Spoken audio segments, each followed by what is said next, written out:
जी, अस्सलाम वालेकुम।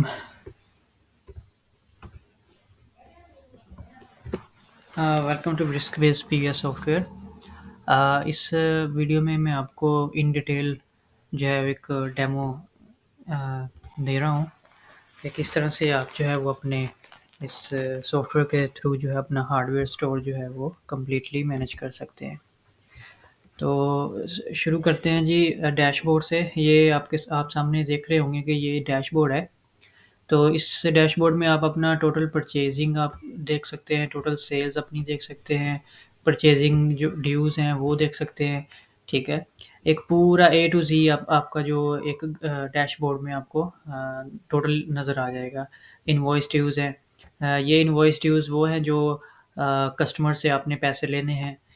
Total purchase returns हैं, कस्टमर जो भी आपने परचेजिंग की हुई है, ठीक है, डीलर से आपने जो सामान लिया हुआ है, किसी वजह से आपने उसको रिटर्न कर दिया, वो आपको इधर शो हो जाएंगे कितनी टोटल रिटर्न आपने की हुई है। टोटल सेल रिटर्न हो जाएगी, जो आपने कोई चीज़ या आइटम आपने स्टोर से सेल की है, तो वो आप कस्टमर जो है वो रिटर्न कर गया है, तो वो भी देख सकते हैं। अपने एक्सपेंसेस मैनेज कर सकते हैं, जैसे आपका बिजली का बिल है, रेंट है, वाटर इलेक्ट्रिसिटी का बिल, कुछ भी मतलब व्हाटएवर एक्सपेंसेस है, फ्यूल है गाड़ी का, वो सब कुछ इसमें आप ऐड कर सकते हैं और देख सकते हैं, ठीक है। तो इसमें हमने इधर फ़िल्टर लगाया हुआ, फ़िल्टर बाय डेट। तो बाय डेट आप सेलेक्ट कर सकते हैं, मतलब आज का ही सिर्फ एक्सपेंसेस वगैरह या टोटल डैशबोर्ड आपने देखना हो, तो टुडे सेलेक्ट करेंगे तो सिर्फ आज की डेट का ही वो शो करवाएगा। यस्टरडे कल का देखना हो तो कल का वो शो करवाएगा, ठीक है। तो इसी तरह से डिफरेंट फ़िल्टर्स अवेलेबल है और कस्टम फ़िल्टर भी है कि आपने फ़लाँ डेट से फ़लाँ डेट तक का कुछ भी आपने डाटा देखना है तो वो ईज़िली आप देख सकते हैं। थोड़ा नीचे आएँगे तो आप ये ग्राफ्स वगैरह भी देख सकते हैं। सेल्स लास्ट 30 डेज़ का जो ग्राफ है ऑटोमेटिकली बनता जाएगा। सेल्स करंट फाइनेंशियल ईयर का, ठीक है। और इसमें से अपनी जो अलर्ट्स हैं, आपको अलर्ट्स मिलेंगे कि आपको सेल पेमेंट ड्यू का अलर्ट इधर आ जाएगा, जितनी भी सेल्स पेमेंट ड्यूज़ हैं वो उनका अलर्ट इधर आपको ऑटोमेटिकली शो हो जाएगा। तो परचेज़ पेमेंट ड्यूज़ है, प्रोडक्ट स्टॉक अलर्ट है कि आप प्रोडक्ट स्टॉक अलर्ट ये है कि आपके पास 10 पीस हैं स्टॉक में, तो आपने अगर अलर्ट उसमें सेट किया हुआ है, तो आपको ऑटोमेटिकली अलर्ट आ जाएगा। जैसे कि आपके स्टॉक में 2 पीस बाकी रह गए हैं, तो आपने अगर सेट किया हुआ है पीछे से कि जब मेरे पास 2 पीस बाकी रह जाएँ स्टॉक में, तो मुझे अलर्ट आ जाए कि स्टॉक इसका ख़त्म होने वाला है, तो आप ईज़िली आपको उसको रीऑर्डर कर सकते हैं। तो इधर आपको वो उसका स्टॉक जो प्रोडक्ट स्टॉक अलर्ट है वो इधर आ जाएगा। इसी तरह से एक्सपायरीज़ हैं, कुछ आइटम्स होती हैं जो कि एक्सपायरी डेट जिनके ऊपर होती है, वो भी अलर्ट आपको मिल सकता है, ठीक है। बाकी ये सारे नीचे जो हैं वो ग्राफ्स हैं। अच्छा जी, उसके बाद आते हैं यूज़र्स हैं।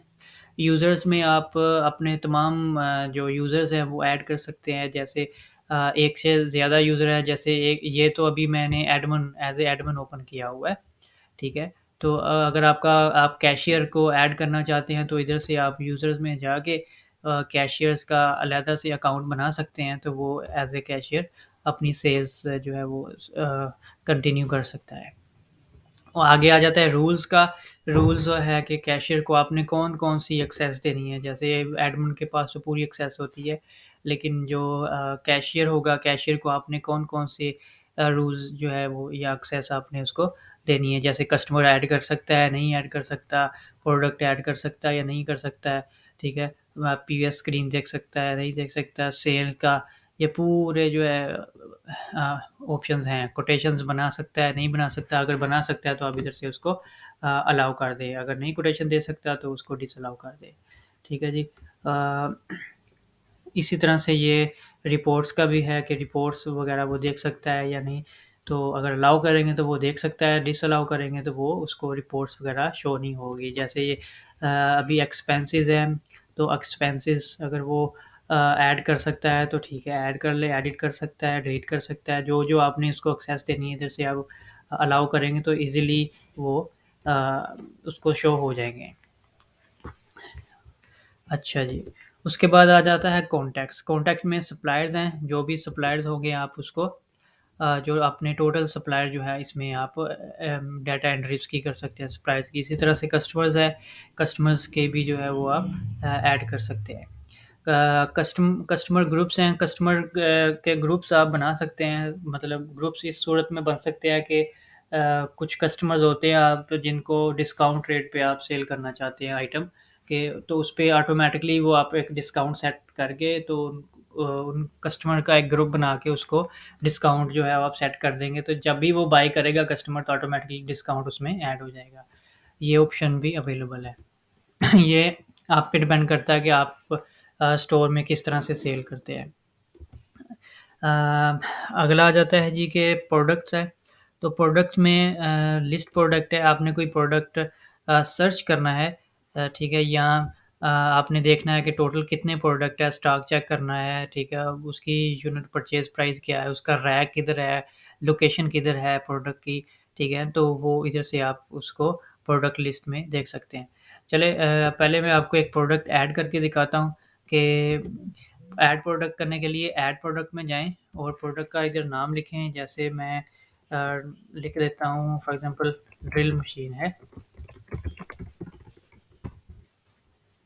इसका बारकोड नंबर है ये वाला एसकेयू। बारकोड नंबर अगर अगर तो ऑलरेडी है उसके ऊपर कोई, तो वो स्कैन करे, नहीं तो इसको आप मैनुअली इसमें ऐड कर दें। अगर इसको खाली भी छोड़ेंगे, एम्प्टी भी रखेंगे तो ऑटो ऑटो जनरेट कर देगा। ठीक है, बारकोड अभी ऐड करें। मैं फॉर एग्ज़ाम्पल लिख देता हूँ 0008, या मैं इसको लिख देता हूँ 10008 लिख देता हूँ, ठीक है। कुछ भी आप इसमें रैंडमली लिख सकते हैं। तो ये यूनिट्स है क्वांटिटी में, ये पीसीज में है, ठीक है। आप इसमें और भी यूनिट्स क्रिएट कर सकते हैं। सब यूनिट है। ब्रांड कौन सा है, ब्रांड अगर इसमें नई लिस्ट में शो हो रहा तो इधर से आप ऐड कर सकते हैं। कैटेगरीज़ हैं, कैटेगरीज़ में जैसे जनरल आइटम है या हार्डवेयर की आइटम है या कुछ भी है, आप इसकी जो कैटेगरीज़ है वो इधर से आप बना सकते हैं। तो ये पीछे अब मैंने आपको डैशबोर्ड में बताया था कि अलर्ट क्वांटिटी इधर है ये, कि जैसे आपके पास अभी स्टॉक में 10 पीस हैं, तो अगर आप चाह रहे हैं कि 2 पीस मेरे जब स्टॉक में कम रह जाएँ तो इसको अलर्ट मिल जाए, तो मैंने इधर 2 लिख दिया।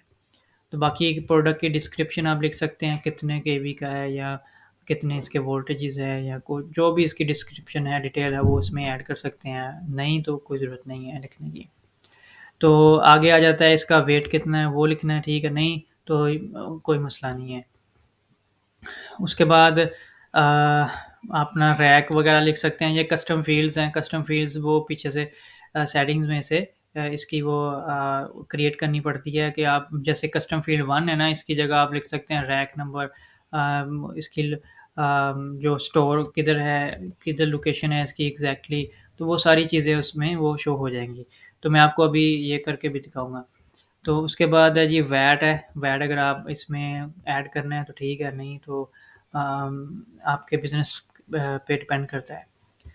तो इंक्लूसिव है वैट या एक्सक्लूसिव है? मैं कहता हूँ जी एक्सक्लूसिव है।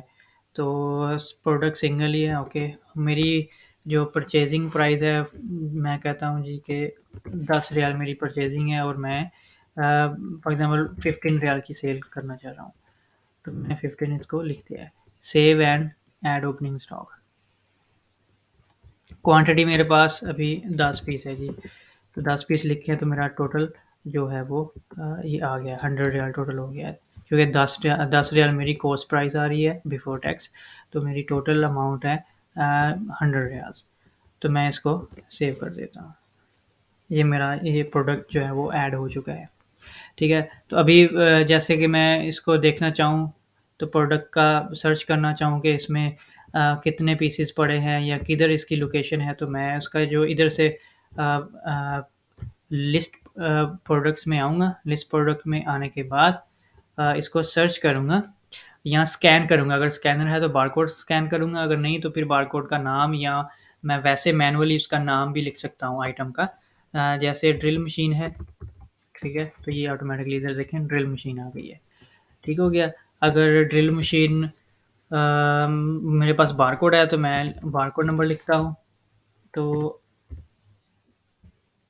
ये देखें, ये बारकोड नंबर लिखा है तो ये मशीन उसकी इधर आ गई है। कितने पीसेज़ हैं मेरे पास? अभी स्टॉक में मेरे पास स्टॉक में 10 पीसेज़ हैं। 10 पीसेज़ हैं तो सेलिंग प्राइस इसकी आ गया 15.750। यूनिट परचेज प्राइस है इसकी 10 रियाल। ये 10 रियाल 500 जो है ये टैक्स आ रहा है, आपको याद होगा टैक्स जो है हमने वो ऐड किया था, एक्सक्लूसिव, इंक्लूसिव नहीं किया था। इंक्लूसिव होता तो इंक्लूसिव प्राइस आनी थी। तो ये उसकी जो है वो प्राइस आ रही है, ठीक है। और इसमें बाकी की डिटेल अगर देखनी हो कि रैक किधर है या किधर लोकेशन है इसकी, वो सारी इसकी वो आ जाएगी। ये लोकेशन आ गई है इसकी, ठीक है। उसके बाद आ जाता है जी प्रिंट लेबल्स। प्रिंट लेबल्स में आपने अपना कोई बारकोड है, अगर प्रिंट करना है इसको तो आप लिख सकते हैं। बारकोड नंबर अगर आपको याद है तो वो लिख लें, स्कैन कर लें। नहीं तो आप मैनुअली नाम लिखेंगे तो वो जो है वो आप ऐड कर सकते हैं, ठीक है। जैसे कि ये ड्रिल मशीन का मैंने कितने लेवल निकालने हैं? 2 निकालने हैं। इसका आप साइज़ कर सकते हैं, सेट छोटा करना है, बड़ा करना है, जो भी आपके बारकोड प्रिंटर के हिसाब से जो होगा उसका साइज़ आप उसको ऐड कर सकते हैं। जैसे मैं इसको कर देता हूँ 9, इसको मैं कर देता हूँ 10। प्रोडक्ट की वेरिएशंस नहीं चाहिए मेरे को, प्रोडक्ट की प्राइस चाहिए, ओके। प्रोडक्ट 15 कर देता हूँ। 15 करने के बाद बिज़नेस का name 10। Print on packing date, print expiry नहीं चाहिए मेरे को। लेबल जो है वो कंटिन्यूसली, ये देखें, इसका मैं करूँगा तो ये मेरा लेबल शो हो जाएगा इस तरह से, ठीक है। और ये लेबल जब प्रिंट होगा तो आप अपनी जो मशीन है उसके ऊपर वो लगा सकते हैं, ठीक है जी। इसी तरह से ओके। तो बाकी चलते हैं परचेजिंग में। ये लिस्ट परचेज है इस तरह से। लिस्ट परचेज जो आपने आइटम्स परचेज़ की होंगी इसकी सारी जो लिस्ट है वो इधर आ जाएगी, ठीक है। ऐड परचेज़ करनी हो तो आप इधर से ऐड परचेज़ कर सकते हैं। इधर सप्लायर का नाम आ जाएगा, उसका जो इनवॉइस नंबर है, परचेजिंग डेट आ जाएगी, किस तारीख को आपने परचेज़ किया है। तो मैं आज का ही लिख देता हूँ। परचेजिंग स्टेटस, परचेजिंग स्टेटस मैंने ऑर्डर किया है, पेंडिंग है या रिसीव्ड है। मैं अगर मेरे पास आ गई है शॉप में तो रिसीव्ड करें, रिसीव्ड पे करके ये कर दें। पेमेंट टर्म्स, अगर आप उससे क्रेडिट में सामान ख़रीद रहे हैं तो आप लिख दें इधर से कि कितने दिन के बाद आप पेमेंट करेंगे तो ऑटोमेटिकली वो आपको अलर्ट मिल जाएगा, पेमेंट ड्यू अलर्ट में, डैशबोर्ड में। तो उसके बाद जो आइटम आपने बाय की हुई है आप इसमें लिख दें। फॉर एग्ज़ाम्पल ये मैंने ड्रिल मशीन ली हुई है। अब बारकोड स्कैन करेंगे तो ऑटोमेटिकली ये ऐड हो जाएगी। ये भी मैंने अभी मैनुअल लिखा है कीबोर्ड से तो ये इसलिए इधर शो करवाया। तो कितने पीसेस मैंने उससे लिए जी? मैंने कहा जी 10 पीस मैंने और परचेज़ कर लिए। वो पहले मैंने ओपनिंग स्टॉक ऐड किया था, अभी मैं परचेज़ कर रहा हूँ। तो इसमें आ गया जी 10 पीस का। तो मेरे पास टोटल अमाउंट अभी आ चुकी है। वैट है इसमें, नॉन वैट। अगर तो वैट आप ऐड कर रहे हैं, 5% आपने पे किया तो वो भी आप 5% करेंगे तो ऑटोमेटिकली वो आ जाएगी उसकी वैट की प्राइस। ओके जी। कुछ उसमें डिस्काउंट वगैरह है तो डिस्काउंट भी आप उसमें ऐड कर सकते हैं। जैसे किसी सप्लायर ने आपको डिस्काउंट दिया तो वो डिस्काउंट की अमाउंट भी आप ऐड कर सकते हैं, नहीं तो रहने दें, ठीक है। और उसके अलावा कोई शिपिंग चार्जेस आपने पे किए हैं तो वो भी आप ऐड कर सकते हैं। तो अभी हमारी टोटल अमाउंट है 105 रियाल्स। तो अभी हमने इसको, अगर तो आपने कैश पे उससे बाय किया है तो इधर आप अमाउंट इसकी लिखेंगे 105 रियाल। तो आपकी जो पेमेंट है वो स्टेटस जो है वो क्लियर हो जाएगा। मतलब पेमेंट ड्यूज़ का ये जो है वो क्लियर हो जाएगी पेमेंट, कि आपने ऑलरेडी इसको पेमेंट कर दी है। अगर इसमें पेमेंट ऐड नहीं करेंगे आप, बाद में पेमेंट देना चाह रहे हैं तो इसमें कुछ नहीं लिखेंगे। या आपने उसको अभी हाफ़ पेमेंट की है या हाँ बाद में करेंगे तो वो भी आप लिख सकते हैं। फॉर एग्ज़ाम्पल आपने 50 रियाल्स आपने पेमेंट की है तो 50 आप उसको 55 जो है बाद में देंगे तो आपके इधर देखें 55 ड्यूज़ अमाउंट आ गया है। तो मैं जी अभी फ़िलहाल इसको फुल पेमेंट कर देता हूँ। अभी मेरी ड्यू पेमेंट ज़ीरो है तो मैंने इसको सेव कर दिया है। कुछ ना कुछ है कि हाँ, क्योंकि मैंने अभी सप्लायर की डिटेल नहीं की ऐड वगैरह, तो इस वजह से वो कह रहा है कि सेव नहीं हो सकता है। ओके, तो लिस्ट परचेज रिटर्न, आगे आ जाते हैं हम। लिस्ट परचेज रिटर्न में जो जो हमने वो आइटम्स रिटर्न की है, तो वो इधर वो लिस्ट उसकी आ जाएगी। उसके बाद आ जाता है सेल्स का, ऑल सेल्स अपनी देख सकते हैं, ऐड सेल कर सकते हैं, पीयूएस का। ये हमारा जो बैक ऑफिस का जो आपको डैशबोर्ड है वो सारा मैं इसका इंट्रोडक्शन आपको दे रहा हूँ। बाकी स्टॉक एडजस्टमेंट है। स्टॉक एडजस्टमेंट में आपके पास कोई चीज़ आई है, वो ख़राब हो जाती है या मतलब आपके खाते में ही पड़ती है या टूट जाती है, लेकिन आपने उसको हाफ प्राइस में फिर भी सेल कर दिया, तो उसका वो एज ए स्टॉक एडजस्टमेंट उसको आप मैनेज कर सकते हैं। ठीक है, तो वो आपके जो होगा वो मैनेज हो जाएगा। ओके, उसके बाद एक्सपेंसेस में आ जाते हैं जी। एक्सपेंस में आप लिस्ट एक्सपेंस है, ये देख सकते हैं कौन कौन से आपने एक्सपेंसेस ऐड किए हुए हैं। ठीक है, आपने जैसे ये एक एक्सपेंस ऑलरेडी एडिट किया हुआ कि सैलरी मैंने दी हुई है। ठीक है, सैलरी उसकी है 120 रियाल उसमें, लेकिन 60 रियाल उसने पहले ले ली एडवांस ही, बाकी 40 इसमें बाकी रहते हैं। तो मतलब सारा इस अगर वो बाकी के भी ऐड करेंगे तो वो क्लियर हो जाएगा। या इसके अलावा आप कुछ भी अपने एक्सपेंसेस ऐड कर सकते हैं। ऐड एक्सपेंस करेंगे, पहले आप कैटेगरीज बना लें। कैटेगरीज बना के जैसे कि ये बनी हुई है, सैलरी है, यूटिलिटीज़ है, ठीक है, या किसी के नाम पे आपने बनाना है कि ये बंदा एक्सपेंसेस इसके नाम पे एक्सपेंसेस हो रहे हैं, तो आप पहले कैटेगरीज ऐड करके फिर आप इधर से ऐड एक्सपेंस करें। ठीक है, इधर से आपने वो ऐड एक्सपेंस कर देना है। उसके बाद आ जाती है reports. Different kind of reports are there. ये हमारी प्रॉफिट एंड लॉस रिपोर्ट आ जाएगी। ये बाय डेट भी देख सकते हैं, आज की, यस्टरडे की, ये पूरे साल की जो डाटा वो शो करवा रहा है कि ओपनिंग स्टॉक हमारे पास पूरे साल का इतना पड़ा हुआ है। ओपनिंग स्टॉक जो है ये बाय परचेज प्राइस हमको शो करवा रहा है। ठीक है, ये बाय सेल प्राइस है कि हमारी हमने इतने का लिया हुआ है, तो और इतने का हम जो है वो सेल कर सकते हैं। टोटल परचेज हमारी, ठीक है, टोटल स्टॉक एडजस्टमेंट कितना है 190 पैसे, टोटल एक्सपेंस कितने हैं, ठीक है, इसमें ऐड किए हुए। ये पूरे एक साल का जो है वो डाटा हमको वो शो करा है। क्लोजिंग बैलेंस क्या है, क्लोजिंग स्टॉक है, टोटल सेल है, टोटल सेल शिपिंग चार्जेस कितने हैं, तो ये मतलब सारी ए टू जी आप देख सकते हैं इसमें है। उसके बाद हमारा ग्रॉस प्रॉफिट और नेट प्रॉफिट इसमें शो करवा देगा। इसको आप प्रिंट भी कर सकते हैं रिपोर्ट को। इसको जो है वो पीडीएफ में भी कर सकते हैं। उसके बाद ये प्रोडक्ट परचेज रिपोर्ट लगी हुई है। जो जो आपने प्रोडक्ट जो परचेज किए हुए हैं उसकी एक रिपोर्ट आप देख सकते हैं। जैसे किसी स्पेसिफिक प्रोडक्ट की आपने परचेजिंग देखनी हो तो आप उसको सेलेक्ट करेंगे, तो वो ऑटोमेटिकली उसकी सिर्फ उसी प्रोडक्ट की रिपोर्ट आ जाएगी। ये प्रोडक्ट पहले किससे ख़रीदा, फिर किससे ख़रीदा, किस किस डीलर से जो है हमने ये इसको बाय किया हुआ है, ये सारी इसकी डिटेल आपको शो हो जाएगी। सेल रिप्रेजेंटेटिव रिपोर्ट है, ये कमीशन पे आपने जो भी बंदा रखा होता है ना, तो उसकी वो रिपोर्ट आप देख सकते हैं कि उसने उसका कमीशन कितना बन गया और कौन कौन सी उसने सेल वो की हुई है।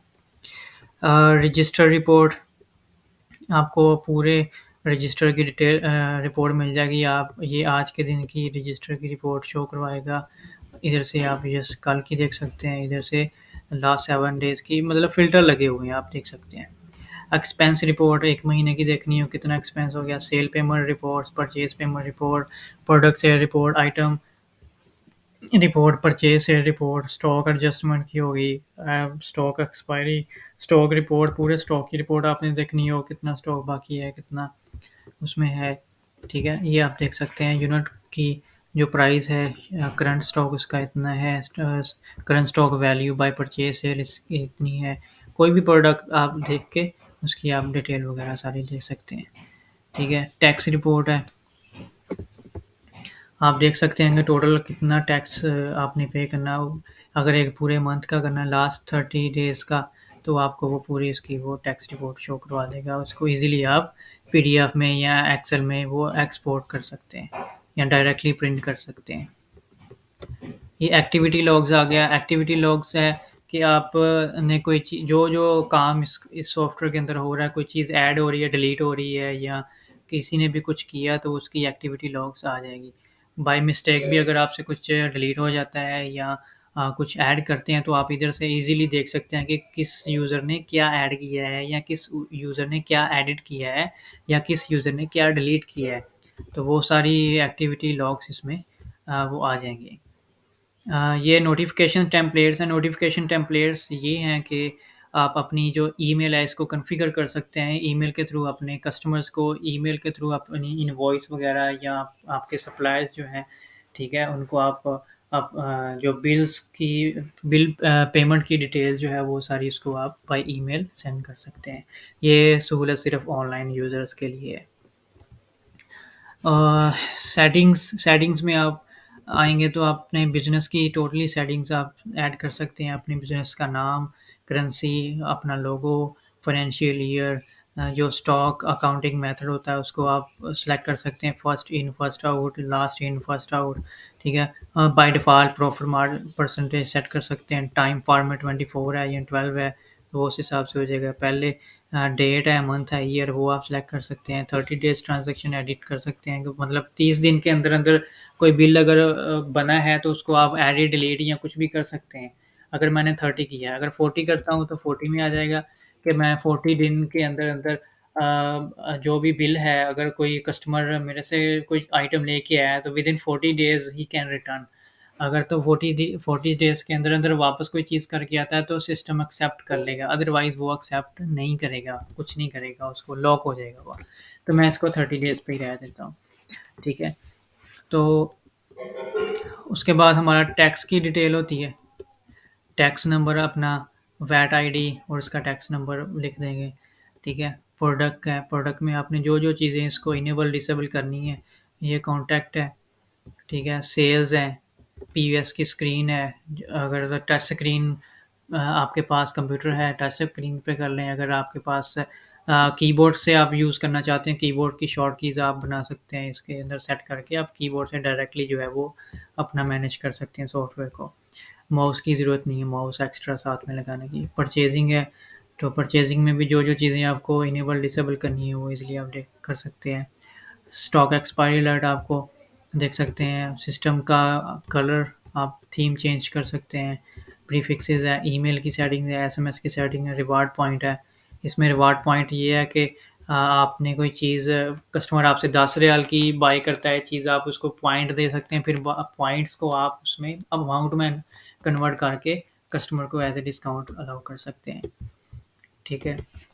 जिस तरह से बहुत सारी जो है बड़ी और कंपनीज़ जैसे केएम हाइपर मार्केट है या दूसरी और बड़ी मार्केट्स हैं जो आपको रिवार्ड पॉइंट देती हैं, आप भी उसमें से वो ऐड कर सकते हैं, ठीक है? मॉड्यूल्स हैं, मॉड्यूल्स ये एक्टिविटी डीएक्टिवेट हो सकते हैं। कस्टम लेबल्स जो हैं, कस्टम लेबल जैसे मैंने आपको पहले बताया था कि आप उसका कस्टम लेबल एक क्रिएट कर सकते हैं। जैसे आपने वो ऐड किया हो कि उसका रैक नंबर कौन-सा है, उसकी एग्ज़ैक्ट लोकेशन क्या है प्रोडक्ट की, तो इधर से वो उस फ़ील्ड को हम बना के वो इसमें ऐड कर सकते हैं, टोटली। उसके बाद बिज़नेस की लोकेशन है, अगर आप एक से ज़्यादा आपकी शॉप्स हैं, तो वो एक ही सॉफ्टवेयर से आप उसको मैनेज कर सकते हैं, ठीक है?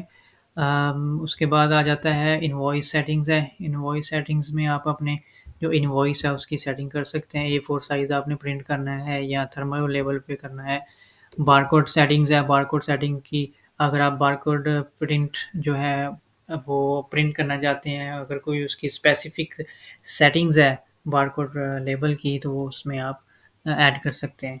प्रिंट रिसीव थर्मल प्रिंटर आप ऐड कर सकते हैं कि ये जो प्रिंट है उस स्पेसिफ़िक बारकोड पे ही जाए, सॉरी थर्मल रिसीव प्रिंटर पे ही जाए। उसके बाद टैक्स है, टैक्स इधर से आप ऐड कर सकते हैं, ये ऑलरेडी वैट 5% ऐड किया हुआ है, ठीक है? ये सारी चीज़ें। बाकी ए टू ज़ी अभी मैंने आपको इसका बता दिया है। तो इसके अलावा अभी हम चलते हैं पॉइंट ऑफ सेल की तरफ। ये हमारा बैक एंड ऑफिस का था, पूरा हो चुका है। तो अभी हम प्रोडक्ट जो है वो सेल करके दिखाते हैं। हमने आना है पीवीएस में। पीवीएस में आने के बाद बारकोड ऑटोमेटिकली बारकोड पे वो क्लिक रहेगा। आपने सिर्फ कि अपना जो स्कैनर है, स्कैनर से उसको स्कैन करना है, अपना बारकोड है, ठीक है। स्कैन करके उसको आपने स्कैन करेंगे तो ऑटोमेटिकली जो वो प्रोडक्ट है आपका, ठीक है, वो उठा लेगा ऑटोमेटिकली। ये देखें, अभी मैंने स्कैन किया तो ये ड्रिल मशीन आ गई है। ड्रिल मशीन ऑटोमेटिकली उसने वो ले लिया है, प्राइस उसकी इंक्लूडिंग एक्सक्लूसिव टैक्स, ठीक है। तो ये आ गया उसका। तो ये टोटल प्राइस उसकी बन गई है 15,750। मतलब कि 15,000 की मशीन है, 750 उसका टैक्स उसमें ऐड हो गया। तो इधर से मैंने कैश पे बिल है तो कैश पे मल्टीपल पेमेंट्स है। अगर कस्टमर आपको हाफ पेमेंट कैश के थ्रू करता है, हाफ पेमेंट जो है वो करता है कैश और क्रेडिट बोथ ऑप्शन अगर यूज़ करता है, तो इधर से भी आप यूज़ कर सकते हैं। जैसे 15,750 है, 10,000 उसने कैश दिया है, ठीक है, और बाकी के 5,750 उसने जो है वो कोई दूसरा ऑप्शन उसने मेथड यूज़ किया है, कार्ड, कैश है या कुछ भी किया है, ठीक है। तो ये उसमें से ऐड हो जाएगा, ठीक है। ये पूरे का पूरा हो चुका है, हमने उसको कुछ बाकी बैलेंस नहीं देना है, ठीक है जी। तो फाइनलाइज़ करते हैं। फाइनलाइज़ करने के बाद ये हमारा बिल ऑटोमेटिकली जो है वो प्रिंट हो जाएगा, ठीक है। तो अभी मैं आपको स्मॉल साइज़ करके दिखा देता हूँ, क्योंकि मेरे पास अभी प्रिंटर अटैच नहीं है, तो आपको मैं थर्मल का जो साइज़ है वो दिखा देता हूँ। ये क्यूआर कोड की जगह आपका लोगो आ जाएगा कंपनी का, ठीक है। प्रिंट में आपका जो एड्रेस आ जाएगा, ठीक है, और टैक्स आईडी अगर आपने ऐड किया तो वो इधर शो हो जाएगा। इनवॉइस नंबर है, इनवॉइस नंबर आ गया, इनवॉइस का डेट और टाइम आ गया, कस्टमर कौन सा, अगर आपने कस्टमर के नाम पे बनाया उसका मोबाइल नंबर है तो वो भी शो हो जाएंगे। क्वांटिटी आइटम क्या है, ड्रिल मशीन है, क्वांटिटी एक पीस है, रेट इसका इतना है, सब टोटल ये आ गया। ये चीज़ें आ गई हैं जी, ठीक है। ये फ़लाँ फ़लाँ फ़लाँ मतलब सारी चीज़ें इसमें वो आ गई हैं। तो टैक्स का इधर नहीं शो करवा रहा है, टैक्स का मैंने उधर से इनेबल नहीं किया, तो अभी मैं आपको इनेबल करके टैक्स समरी आपको दिखाता हूँ। Just 1 second.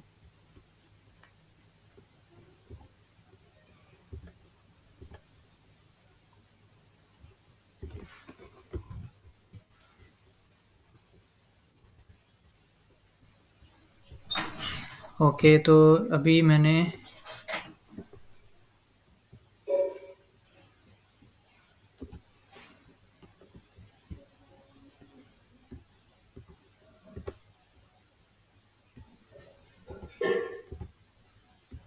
इनवॉइस में आ गया। इनवॉइस में आने के बाद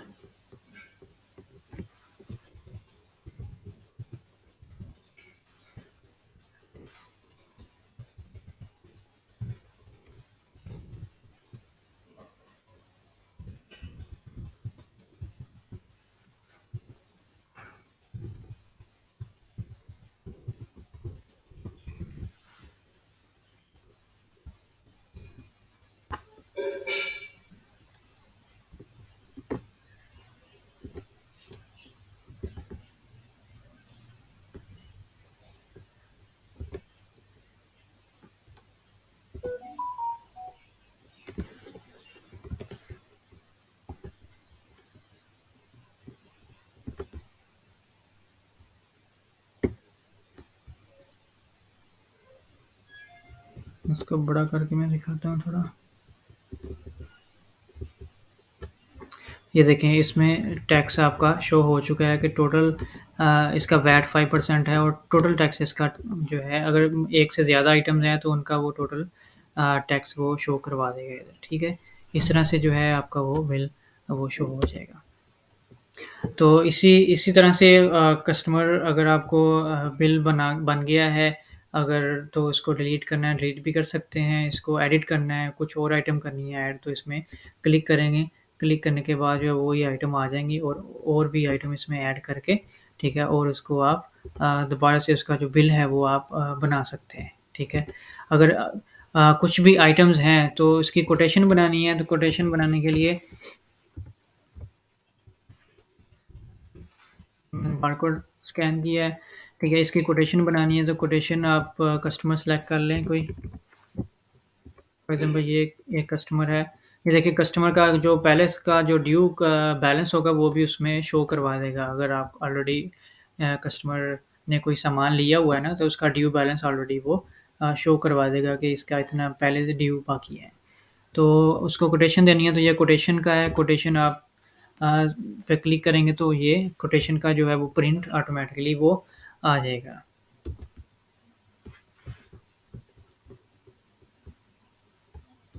ठीक है? वो ये कोटेशन आपकी वो प्रिंट होके वो आ जाएगी। साइज़ इसका थर्मल भी कर सकते हैं और A4 साइज़ भी आप इसको कर सकते हैं। ठीक है? बिज़नेस की आपने जो है आप डिटेल देखनी हो, रजिस्टर की डिटेल, कि आपका जो रजिस्टर है वो उसमें आपने कैश इन हैंड जब आपने रजिस्टर किया था वो कितना था, कैश पेमेंट कितनी थी, इसमें वो सारी पेमेंट्स जो है वो ऐड हो जाएँगी। और उसको प्रिंट भी कर सकते हैं। शाम को जब क्लोजिंग करना है तो इधर से वो रजिस्टर को आप क्लोज़ कर सकते हैं।